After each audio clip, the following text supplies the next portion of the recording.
มาเด้อกินปลามื้อนี้มีแต่หมู่คู่3-4คนเป็นตาแซ่บกำลังสปินปิ้งอยู่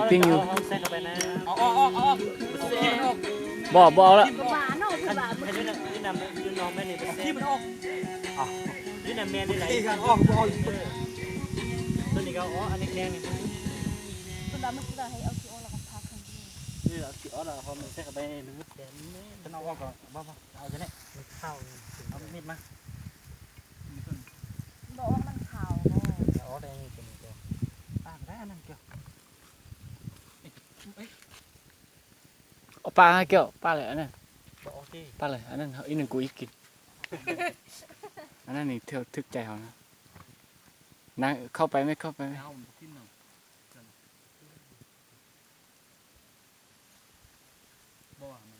ซุกยางมุกเอาไว้ซุกมันกินมุกเองนั่นนั่นอาศัยแบบนี้มันข้าวเอากินนะกินได้บ้างมันกินมันอยู่ในนี้คันเขาบอกว่ามันเป็นปลาแบบธรรมชาติแต่นั้นเป็นปลาเขาเลี้ยงได้คิดว่าสู้กินดำเขาเนี่ยครับบ่แม่นนี่เมื่อกี้เขาให้บ่อยเขาปลามันกินแล้วขี้ว่าธรรมชาติเนี่ยเขากินได้อยู่แต่มันอยู่น้องนี่อยู่น้องเขา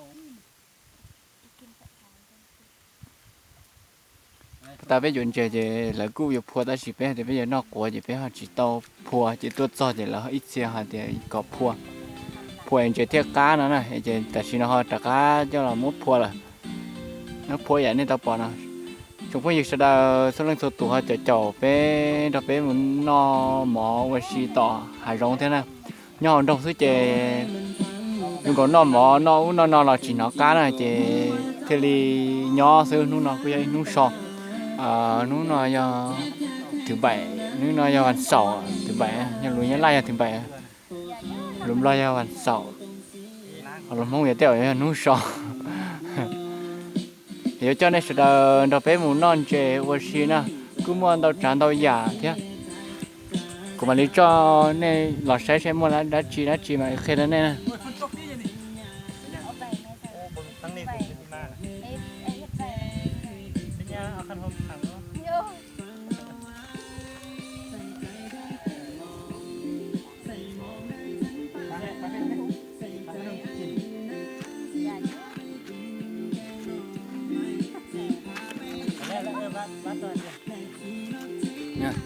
mua cho có gió bây giờ chữ cho đá chứ khác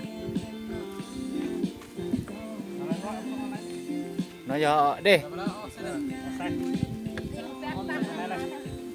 nó cho để cái gì cho bé xí cho lù nhắn la cho nó sau lại hay chả bơ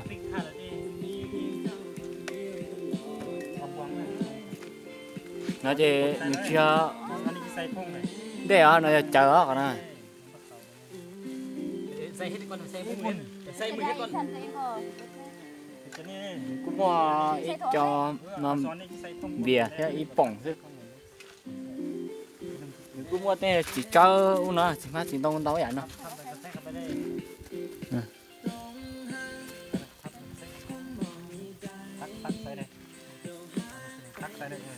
cho bé xe nữa còn gì cá nè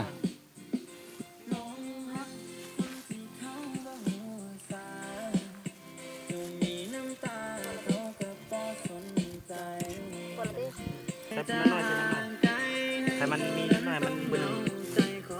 เป็นอย่างนี้ใส่ปากเลยใส่บนนี้เลย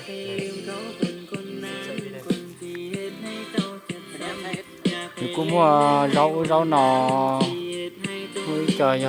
nó khắp bún rồi nhớ lại làm bún này